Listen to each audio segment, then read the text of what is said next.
Olá pessoal, sou o professor Christopher e sejam bem-vindos a esse terceiro vídeo tutorial que estou preparando como uma série de material de apoio para os meus alunos da disciplina de tratamento de imagem da UTF-PR.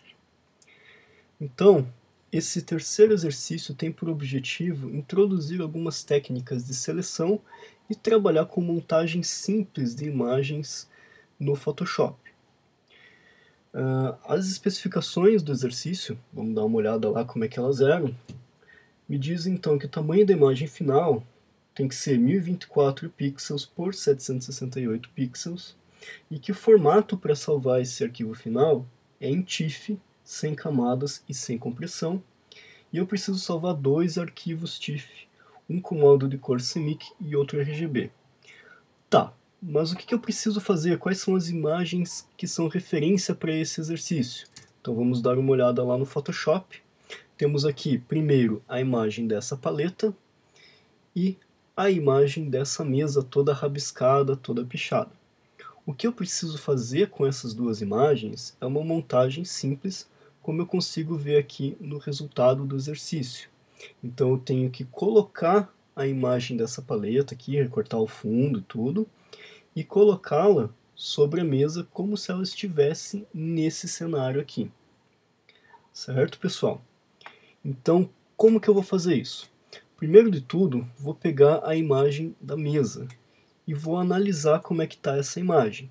Então eu vou lá no menu superior Imagem ou Image, em Image Size, e verifico aqui o tamanho. Então ele tem 1536 pixels por 2048. Se eu for verificar as dimensões da imagem final, que são 1024 por 768 pixels, eu vou verificar que tanto a largura quanto a altura estão o dobro do que elas têm que ter no final. Então eu vou ter que redimensionar isso, e também, como vocês podem verificar, essa imagem da mesa está vertical. Eu vou precisar girá-la em 90 graus no sentido anti-horário para que ela fique adequada para eu fazer a montagem, certo? Antes de fazer esses ajustes, essas modificações na imagem digital, nós vamos ver uma das recomendações muito importantes e que vão servir de base para todo o trabalho de tratamento de imagem que a gente fizer daqui para frente, que é justamente converter as minhas imagens originais em objetos inteligentes. Como é que eu faço isso? Eu tenho que vir aqui nesse painel lateral, clicar sobre o layer que tem a imagem que eu quero converter em objeto inteligente, só que clicar com o botão direito do mouse e selecionar a opção Converter em objeto inteligente ou Convert to Smart Object. Então, uma vez que eu fizer isso, percebam que o background da minha imagem ele virou um layer que o Photoshop chamou de Layer 0, e a miniatura da camada também mudou. Ela ganhou esse ícone aqui embaixo, no canto inferior direito. Isso significa que essa minha camada está como um objeto inteligente.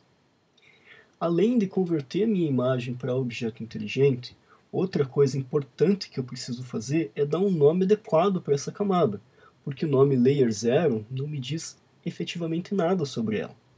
Então, eu vou dar um duplo clique aqui sobre o nome da camada e renomeá-la. No caso, vou dar o nome de mesa, porque é o que, para mim, expressa melhor o que eu tenho aqui nessa imagem. Correto? Então, agora que eu já tenho a minha imagem convertida num objeto inteligente e renomeada, eu posso fazer as transformações necessárias.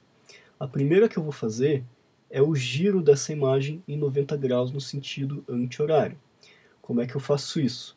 Eu venho para o menu superior Imagem, ou Image, e seleciono a opção Image Rotation, ou rotação da imagem, e aqui eu vou pegar 90 graus no sentido anti-horário, ou counterclockwise, correto?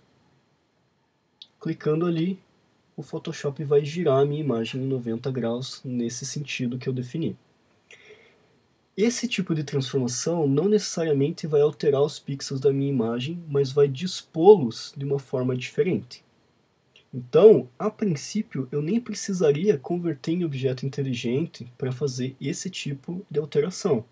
Mas, como nós estamos fazendo ainda assim uma modificação na imagem original, que era vertical, e colocamos na horizontal, eu recomendo manter como o objeto inteligente antes de fazer esse giro, certo? E agora, a próxima alteração, a próxima transformação nessa imagem vai ser reduzi-la para o tamanho final que nós precisamos ter, ou seja, 1024 por 768 pixels. Para fazer isso, eu vou lá então, menu superior imagem ou image, image size ou tamanho da imagem, ou também pelo Ctrl Alt I, e aqui eu vou redefinir o tamanho em pixels. Aqui no meu Photoshop já está, então eu só vou digitar 1024 aqui, e aqui eu percebo que a proporção da imagem já estava adequada para o formato final que eu preciso, então 768 pixels. Não vou precisar fazer nenhum ajuste de canvas size, tamanho da tela de pintura.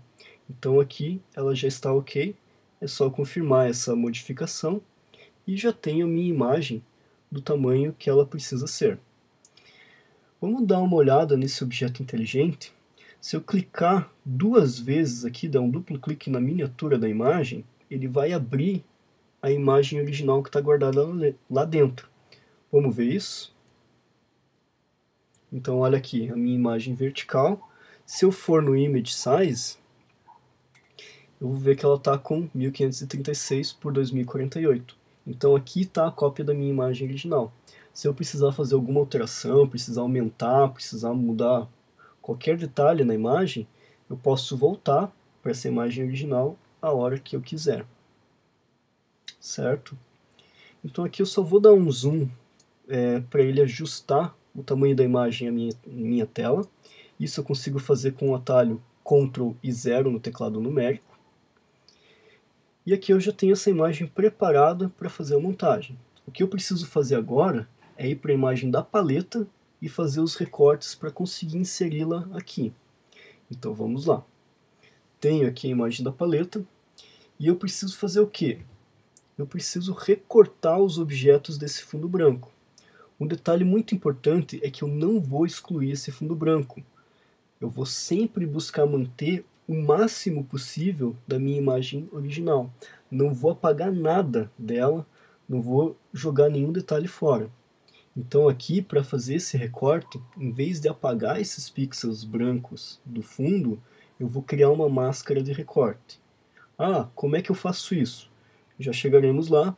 Primeiro precisamos fazer a seleção. Então, existem várias maneiras de fazer essa seleção. Como o fundo é branco isolado, essa seleção vai ser bem fácil de fazer. E para a gente começar, eu vou utilizar essa ferramenta aqui, Quick Selection, que está no menu lateral, junto com a varinha mágica, e que você consegue acessar pelo atalho do teclado W. Como funciona essa ferramenta? Ela é um pincel com o qual eu consigo fazer seleções na minha imagem. E assim como um pincel, eu consigo aumentar, diminuir o tamanho dele. Então vamos dar uma olhada aqui. Eu tenho essa opção ativada para a minha Quick Selection, que é para somar as novas seleções à seleção atual. Ou seja, quando eu clicar em algum lugar com a Quick Selection, ela vai pegar os pixels próximos que tenham o mesmo valor de cor ou valores parecidos com o daquele pixel sobre o qual eu cliquei na minha imagem. E se eu continuar clicando, ele vai somar esses novos pixels à seleção que eu já tenho. Então, criando esse efeito, consigo selecionar regiões inteiras da imagem com essa ferramenta. Certo? Então eu vou clicando aqui e arrastando para selecionar essas regiões em branco, até que eu tenha um contorno dos objetos da minha imagem. Em algumas situações vai acontecer isso que aconteceu aqui, ou seja, a ferramenta vai pegar mais coisa na seleção do que ela deveria. Então eu preciso corrigir essa seleção agora. Vou corrigir com a mesma ferramenta, só que usando uma opção diferente. Então, em vez de somar as próximas seleções à seleção atual, eu vou subtrair. Então eu venho aqui em cima e escolho essa outra opção, certo? Para que eu consiga ver melhor o que eu estou selecionando, eu vou aumentar o zoom, ou seja, vou dar um Ctrl+.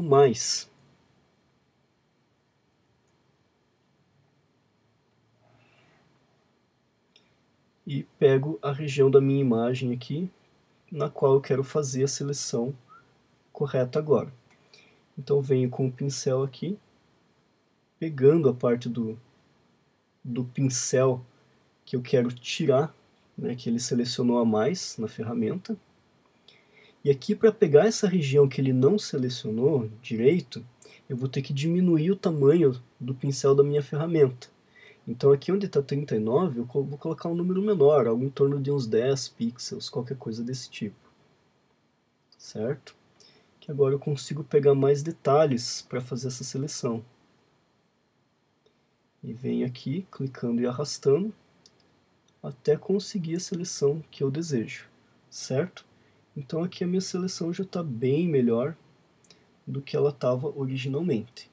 Já está pegando o contorno do objeto certinho como eu pretendo. Vou fazer a mesma coisa para esses dois objetos que eu tenho ali embaixo. Então venho aqui, corrigindo a seleção, até que ela fique adequada aos meus propósitos. Certo? Então aqui esse segundo pincel já está quase certo, só preciso arrumar esse detalhe aqui embaixo. Agora sim. E vamos para o terceiro objeto ali embaixo. Quase lá. Só mais um pouquinho aqui. E tenho a seleção correta. Vou dar um Ctrl 0 aqui para mostrar a imagem inteira. E o que está faltando? Eu preciso pegar esse buraco aqui da minha paleta. Então só vou aumentar de novo o tamanho da minha ferramenta. E agora eu vou mudar o modo aqui de seleção para somar a seleção que eu já tenho. Então, alguns poucos cliques aqui e eu já consigo selecionar o buraco da paleta. Correto? Então agora o efeito que eu tenho é esse branco do fundo selecionado. Como eu falei para vocês, a gente não vai excluir esse fundo branco, a gente só vai escondê-lo. Então, para escondê-lo, nós vamos criar uma máscara de recorte. E essa máscara de recorte tem que ser aplicada aos objetos da minha imagem e não ao fundo. Para isso, eu preciso inverter a minha seleção. Então, já que eu tenho o fundo selecionado e o que eu quero são os objetos, apenas vou inverter essa lógica. Vou pegar os objetos em vez do fundo. E para inverter essa seleção, o que eu tenho que fazer é vir aqui no menu superior Select, ou Selecionar, e pegar a opção Inverse, ou Inverter. Então agora ele inverte a minha seleção. Se eu tinha os pixels brancos selecionados, agora eu tenho os pixels não brancos selecionados, correto? E a partir dessa seleção é que eu vou criar uma máscara de recorte. Como é que eu crio essa máscara de recorte? Eu venho aqui no painel lateral, lá embaixo, nesse ícone aqui, que é um retângulo com um círculo no meio. Só clico nele e automaticamente ele gera uma máscara de recorte a partir da minha seleção. Como é que funciona uma máscara de recorte? Vocês podem ver aqui no Layer, no meu painel lateral, que ele tem uma máscara pintada em preto e branco, essa miniatura aqui. Se eu quiser ver o desenho da minha máscara na tela, o que eu preciso fazer é clicar nessa miniatura com a tecla Alt pressionada. Então pronto, aqui eu consigo ver o desenho. Pelo que eu vejo na tela, a minha máscara está bem delineada. As regiões pretas são aquelas que serão ocultas na minha imagem, enquanto as regiões brancas são aquelas que ficarão aparentes na minha imagem. Eu tenho o contorno da paleta corretamente traçado. Então o que eu vou fazer agora é voltar para a visualização da paleta, da imagem mesmo, e para fazer isso eu apenas clico sobre a miniatura dela aqui no painel lateral. E agora, o próximo ajuste que eu vou fazer é aquele básico. Vou mudar o nome da camada, colocar um nome que eu consiga entender o que é. Então, como eu tenho uma imagem de uma paleta, pincéis e tinta, eu vou colocar apenas paleta aqui. E agora eu vou converter isso aqui, esse layer, num objeto inteligente. Para fazer isso, de novo, clico com o botão direito sobre o nome da camada e escolho aqui a opção Convert to Smart Object, ou converter em objeto inteligente. Então, como vocês podem ver, eu tenho agora uma miniatura com esse ícone aqui embaixo, na região inferior direita dele. Dentro desse objeto inteligente estão guardados a imagem original, com fundo, tudo certinho, e mais a máscara de recorte. Certo, pessoal? O que eu vou fazer agora é transportar esse objeto inteligente para o outro arquivo, o arquivo que contém a mesa. Para fazer isso, tem algumas formas diferentes. Posso pegar aqui e arrastar para esse outro arquivo, ou então a gente pode fazer o seguinte: clico com o botão direito sobre o nome do layer e venho aqui em Duplicate Layer, ou duplicar camada. Clico e ele vai abrir essa janelinha aqui que me dá algumas opções. Por exemplo, o nome da camada que vai aparecer lá como duplicado, e também em qual documento que eu quero jogar essa camada duplicada. No caso, eu vou jogar lá na mesa. Então vou selecionar o nome do arquivo aqui, dar OK. A princípio parece que não aconteceu nada, mas se eu for lá no arquivo que contém a mesa, eu vou ver que a minha paleta foi jogada lá. Só que o detalhe é que essa paleta está muito grande para o tamanho final do meu arquivo.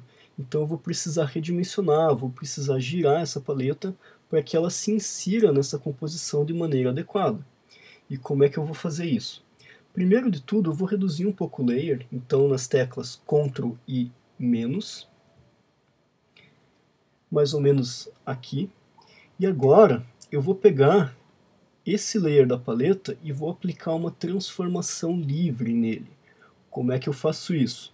Eu vou lá no menu superior Edit, ou Editar, e selecionar a opção Free Transform, que eu também consigo acessar pelo atalho de teclado Ctrl e T.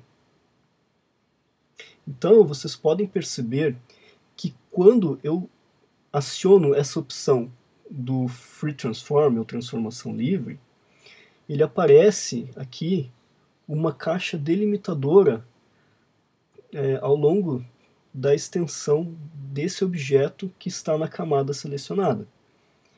Essa caixa delimitadora eu posso redimensionar livremente, e é por isso que chama transformação livre, certo? Mas eu quero manter as proporções originais da minha imagem. Como é que eu faço isso? Basta pressionar a tecla Shift enquanto eu movo para redimensionar a imagem. Vou dar um zoom geral aqui no Ctrl 0 para conseguir enxergar melhor a minha composição. Então, recapitulando, como é que funciona? Vindo aqui no extremo da imagem, eu consigo redimensioná-la. Clico e redimensiono. Com o Shift, ele mantém as proporções. E se eu quiser girar a imagem, como é que eu faço? Eu chego próximo do extremo, mas não exatamente no extremo. Eu vou um pouco para fora até que o cursor mude e fique com essas flechas aí indicando o giro. E aí eu clico e arrasto para fazer o giro que eu precisar aplicar na minha imagem, certo? Então, fazendo esses ajustes de redimensionar e de girar a minha imagem, eu consigo colocá-la aqui numa posição em que a paleta pareça estar sobre a mesa. Entretanto, para que eu consiga melhorar esse efeito, deixar a minha imagem um pouco mais verossímil, eu preciso aplicar mais um efeito. E aqui eu vou aplicar uma sombra projetada. Como é que eu faço isso? Venho para o meu painel lateral, aqui embaixo, no ícone que é um FX, de FX no inglês. Clico sobre ele e seleciono a opção Drop Shadow, ou sombra projetada. Então aqui eu posso ver como é que ele está projetando a minha sombra. E eu posso mexer nas definições, por exemplo, o ângulo a partir do qual a sombra vai ser projetada. Então estava em 30, posso colocar 40 graus, por exemplo. Isso vai depender de onde que está incidindo a luz na minha imagem original. No caso, esse ângulo aqui está adequado. A opacidade, eu posso deixar a minha sombra mais escura ou mais clara também. Aqui o padrão estava como 50%, ele está dando um efeito bastante razoável, então podemos mantê-lo. E além disso, eu posso definir a distância da sombra, então deixá-la mais longe ou mais próxima, como vocês podem verificar aqui. Mais ou menos uns 5 pixels, acho que vai estar um valor bem adequado, veja. Também posso mexer no spread, ou seja, quanto a sombra se espalha ao redor dessa distância e desse tamanho. Estava como 0, então vou manter essa definição. E aqui eu tenho size, o tamanho da minha sombra. Eu posso deixá-la bastante grande ou pequena. Estava com 8 pixels, vamos tentar uns 10 pixels mais ou menos. Parece um efeito bastante razoável. A paleta não parece mais estar voando sobre a mesa, e sim parece estar colocada sobre ela. De modo então que eu posso dar um OK e tenho aqui a minha montagem concluída. O que eu preciso fazer agora?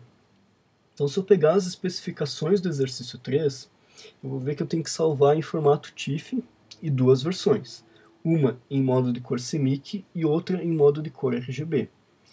Então, como a minha imagem já está em RGB, eu consigo verificar isso aqui em cima, o que eu vou fazer é já salvar o arquivo TIFF em RGB e depois vou converter em CMYK para salvar o outro TIFF. Então vamos lá, em File ou Arquivo, Save As ou Salvar Como, ou ainda Shift, Ctrl e S. E agora eu vou salvar o resultado do exercício 3 em RGB. Então vou colocar um nome aqui adequado, resultado RGB, por exemplo, e salvar no formato TIFF, que eu seleciono aqui na lista de formatos disponíveis no Photoshop. O que o exercício especifica é que esse meu TIFF não deve ter camadas e que ele não deve ter compressão. Então, para tirar as camadas, eu clico aqui. Então, não está com camadas, ele está salvando como uma cópia. Vou salvar assim, e aí vai abrir essa outra janela antes de salvar o arquivo. Aqui eu não devo usar nenhum tipo de compressão, porque o exercício especifica que tem que ser assim. Mas eu posso usar, por exemplo, compressão LZW, compressão JPEG. Eu vou aqui deixar no nenhum, apenas porque é como tem que ser a partir das especificações originais. Correto? Dou um OK e o meu arquivo em formato TIFF está salvo lá na pasta que eu selecionei. Próximo passo, eu tenho que converter essa imagem para CMYK e aí salvar em TIFF. Então eu venho aqui no menu superior Imagem e escolho lá Modo ou Mode e venho para CMYK, né, cor CMYK ou CMYK Color. Então clico nessa opção e ele vai perguntar se eu quero mesclar as minhas camadas ou se eu quero manter do jeito que elas estão aqui. Se eu for no mesclar ou merge, ele vai converter tudo isso aqui num background. Como eu estou fazendo isso apenas para exportar em CMYK, eu posso escolher essa opção. E aqui, só dá um OK, que é a questão do perfil de cor. E aqui ele converteu todos esses objetos que eu tinha, os pincéis, a paleta, a mesa, a sombra, tudo numa única camada, que ele chamou inclusive de Layer 1. Não tem problema, porque é só para exportar o arquivo. Se a gente fosse salvar o arquivo para edição e tudo mais, a gente salvaria ele como estava originalmente, com as 3 camadas. Mas aqui já está adequado, é só salvar como TIFF. Então, arquivo e salvar como. Aqui o resultado, e aqui vou dar o nome de CMYK. Certo? Escolho TIFF na lista de formatos disponíveis e removo a opção salvar com camadas. Então salvo como uma cópia e dou OK. Aqui nenhum tipo de compressão, também confirmo. E agora tenho os 2 arquivos. Portanto, cheguei ao fim do meu exercício. O que eu preciso ter? Vamos dar uma olhada lá. Então, um arquivo resultado CMYK e outro RGB. Então aqui no CMYK, vamos dar uma visualizada nele. eu tenho esse resultado, e o RGB este resultado. Isso é natural que aconteça, que as minhas cores no modo de cor RGB pareçam mais vivas do que no modo CMYK. Aqui o aspecto geral da minha imagem é que as cores estão mais lavadas, mais chapadas em relação ao RGB. Não tem problema, isso é assim mesmo. Da mesma forma que não tem problema caso você não consiga visualizar essa diferença no seu monitor, porque às vezes o monitor ele não tem as definições adequadas, você não consegue ver direito esse tipo de diferença. Mas então, tendo o arquivo em RGB e o arquivo em CMYK, o exercício está concluído e cumpre as especificações.